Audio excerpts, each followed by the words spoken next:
I'm right now at one of the most extreme Starbucks locations in the world. We're at the peak of a small mountain called Aegibong, right here in the city of Gimpo, South Korea.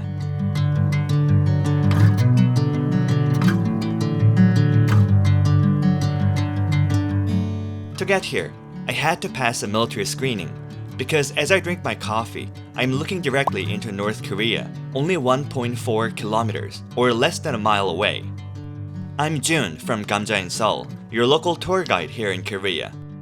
Welcome to the Aegibong Peace Eco Park.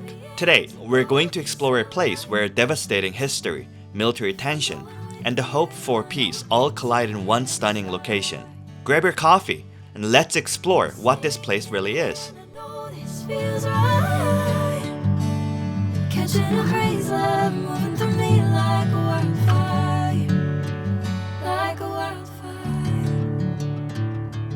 Before we dive deeper, let's briefly talk about the name Aegibong. The name actually comes from a tragic, centuries-old love story. Long ago in the 1600s, a governor was taken captive and dragged up north to Qing, China. A woman named Aegi loved him deeply. She followed him as far north as she possibly could, right to this very mountain.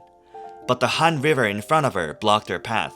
Unable to cross into the north, she stayed right here on this peak, gazing across the water, waiting for a lover who would never return until she eventually passed away from a broken heart. Fast forward to 1966, the South Korean president at the time, Park Chung-hee, visited this exact mountain. Hearing the tragic legend of Aegi, he drew a powerful parallel. Following the Korean War, millions of Koreans were separated from their families in the north.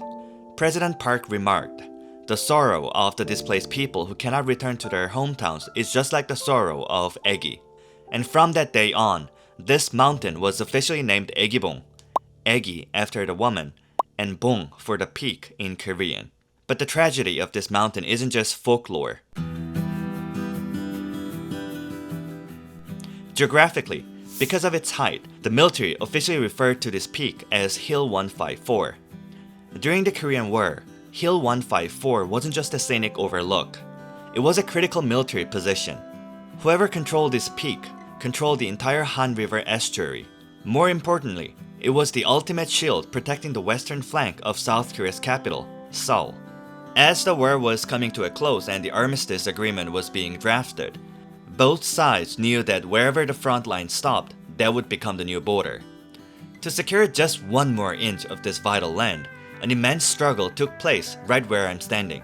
In the days leading up to the ceasefire, 62 fierce battles were fought over this single hill. The ground we are walking on today is deeply tied to the sacrifices of those trying to protect the capital. So how do you actually travel all the way here? I'll be honest with you. Unless you're coming with a dedicated tour guide, relying on public transportation is very difficult. Your best bet is to rent a car and drive for about an hour and a half from Seoul, or simply book a tour with a guide. But a word of warning, the drive up here involves winding roads, so you need to be cautious behind the wheel. The single most important thing you need to pack is your passport, because this is a restricted military zone. You cannot get in without it. As for tickets, while you can book online in advance, it isn't strictly mandatory as of right now. You can comfortably buy a ticket on site when you arrive. The Aegibong Peace Eco Park is quite large and it's split into 4 main areas: the ticket booth and marine screening zone, the Peace and Ecology Exhibition Hall, the Ecological Trail, and finally the peak, the Observatory. Let me walk you through the process. Everything starts right here at the ticket booth. Whether you booked online or you're buying on site, you have to get a physical ticket from here. Once you have that, you head toward the Peace and Ecology Exhibition Hall. But you can't just walk in. Between the ticket booth and the exhibition hall is a marine checkpoint. The Marines will check you at the gate, verifying your ID and your ticket. just 창문 한 번만 내려주세요. 네, 나오실 때 한 번 더 확인하겠습니다. 감사합니다. Here's a travel tip. If you come on a quiet weekday like I did today, they will usually let you drive right through the checkpoint and park directly at the exhibition hall. But if you come on a busy weekend, you must leave your car parked down at the ticket booth. You'll board a shuttle bus that runs every 30 minutes or so to the screening gate, which then takes you up to the mountain. Keep that in mind when planning your schedule. Alright, we've passed the military screening and made it to the Peace and Ecology exhibition hall. But before you even step inside, take a look to the right of the building.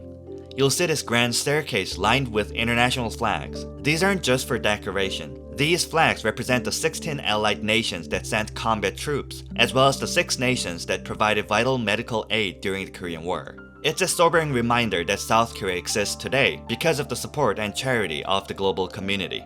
It's a space of deep mourning, gratitude, and respect. Inside, the hall is dedicated to the history of this land. And there is one incredible story highlighted here. The story of the Peace Cow. In 1996, massive floods swept across Korean Peninsula. A single cow from North Korea was swept away by the raging Joegang River. It floated downstream and miraculously got stranded on Yudo, an uninhabited island right next to Aegibong in the middle of the heavily mined DMZ. South Korean Marines launched an operation, successfully rescued the cow, and brought it to the south. They named it the Peace Cow. It later mated with a cow from Jeju Island from the far south, becoming a beautiful, living symbol of hope for a unified Korea. Other spaces in this hall pivot from history to nature. Because the DMZ has been untouched by human development for over 70 years, it has naturally become one of the most pristine ecological preserves on Earth. You'll learn about the rare birds, animals, and plants that thrive in this no man's land. Now an insider tip, see this small cafe and gift shop? It's almost empty. Because almost every single tourist who come here is rushing up to the peak to get to the famous Starbucks, they completely ignore this spot. If you want a moment to just sit, reflect, and enjoy a quiet drink, do it here before you head up the mountain.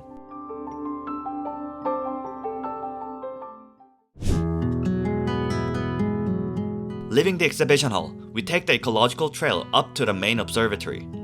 The view from this trail is simply breathtaking. You get a sprawling panoramic view of the Han River estuary, and you're looking at South and North Korea at the exact same time. Notice how it zigzags back and forth up the mountain? Right after the Korean War, around Christmas in 1954, a South Korean soldier put some light bulbs on a pine tree up here, simply praying for peace. But here's the remarkable part. Because North Korea suffers from a severe power shortage, their side of the border is pitch black at night. It was meant as a gesture of peace, but it quickly became a powerful psychological tool against the North Korean regime. To the north, it was a display of South Korea's wealth and freedom. To a regime living in the dark, a few light bulbs are a weapon. Today, the actual tree is gone to ease military tensions. Instead, they built this zigzag trail.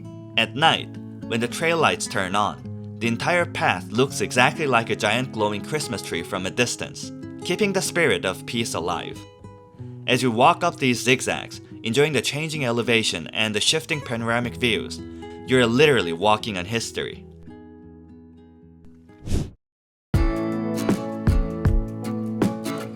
And finally, we've made it. The peak, the observatory. From where I'm standing right now, North Korea is only 1.4 kilometers away. That is less than a mile. It is so close that on a clear day like today, if you look through the binoculars, you can actually see North Korean residents. Let's see what I spotted today. First thing I spotted is North Korea's propaganda village. You'll notice certain clusters of houses that look a bit too neat. Those are the propaganda villages, fake towns built purely to look good from the South Korean side, though many of them are completely empty shells.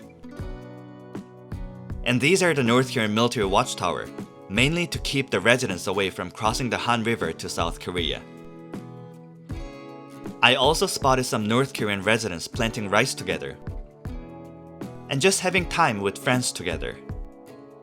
Seeing them peacefully walking and working on fields, it feels like their life is not much different from us, only until you see the North Korean flag hanging in the middle.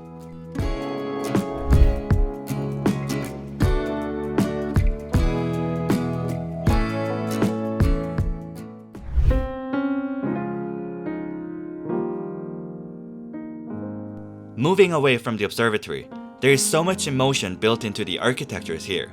Over here is the Peace Bell.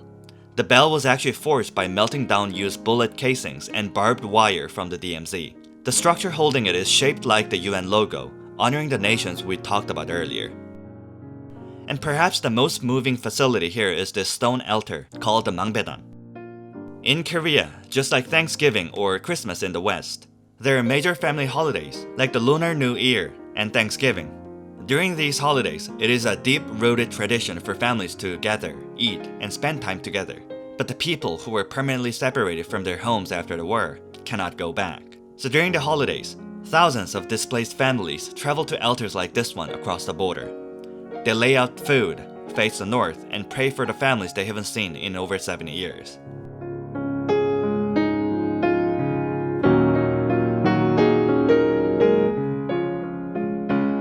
Sitting here with my coffee, looking out at one of the most heavily fortified, secretive, and tragic borders on the planet, it's hard to put the feelings into words.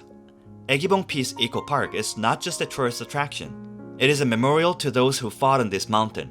It is a symbol of longing for lovers like Egi and the millions of divided families. And above all, it is a beacon of hope, like a glowing Christmas tree in the dark, that one day peace will flow as freely as the river below us.